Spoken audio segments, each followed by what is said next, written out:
Aryoko, sebuah kisah tentang langkah, cinta, dan doa yang tak pernah usai.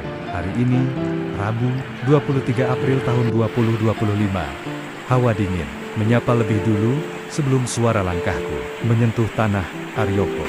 Angin seakan mengenaliku, membisikkan kenangan yang lama, tertidur di balik jendela waktu. Aku berdiri di sini, di kompleks perumahan kos, yang pernah menjadi panggung dari banyak episode hidupku, tempat di mana aku belajar bertahan, berharap, dan mencinta.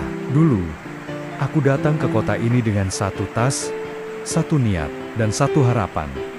Bisa bekerja, dan hidup lebih baik. Tak ada keluarga, tak ada jaminan. Hanya semangat dan doa yang kukantongi erat. Setiap pagi aku berjalan menyusuri gang kecil, menyeberang jembatan kayu yang tua tapi kokoh, lalu menumpang bis Damri, menuju sekolah dasar, tempatku mengajar.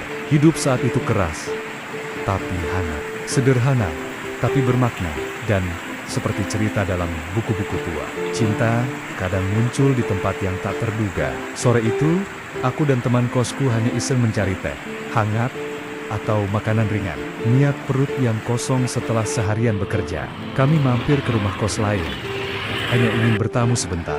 Namun, yang kami temui bukan hanya secangkir teh dan sepiring makanan, tapi juga senyum seorang perempuan yang belakangan mencairkan kekakuan hidup. Namanya tak langsung kutahui, tapi senyumnya tinggal lama di kepala. Perjumpaan pertama itu singkat, namun dunia seperti berhenti sejenak. Dalam tatapannya, ada tenang yang membuatku ingin kembali esok dan esoknya lagi. Tak mudah memang.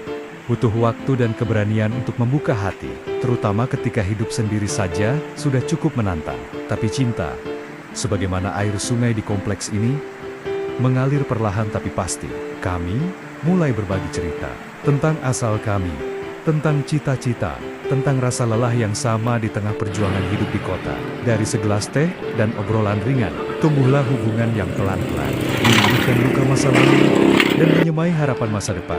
Dia kini adalah partner hidupku, seseorang yang membuat langkahku tak lagi sendiri. Hari ini, aku kembali ke Aryoko, bukan sebagai penghuni, melainkan sebagai peziarah kenangan. Aku berjalan menyusuri jalan setapak yang dulu sering kulewati, sambil menunduk, memikirkan, apakah aku bisa bertahan? Aku menatap jembatan kayu itu masih kokoh, seperti hatiku saat itu.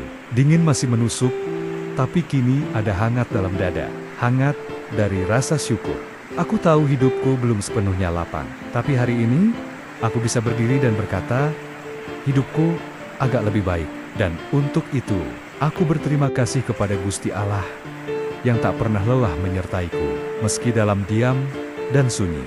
Dia yang membuat langkahku tak sia-sia, selama tinggal untuk sementara.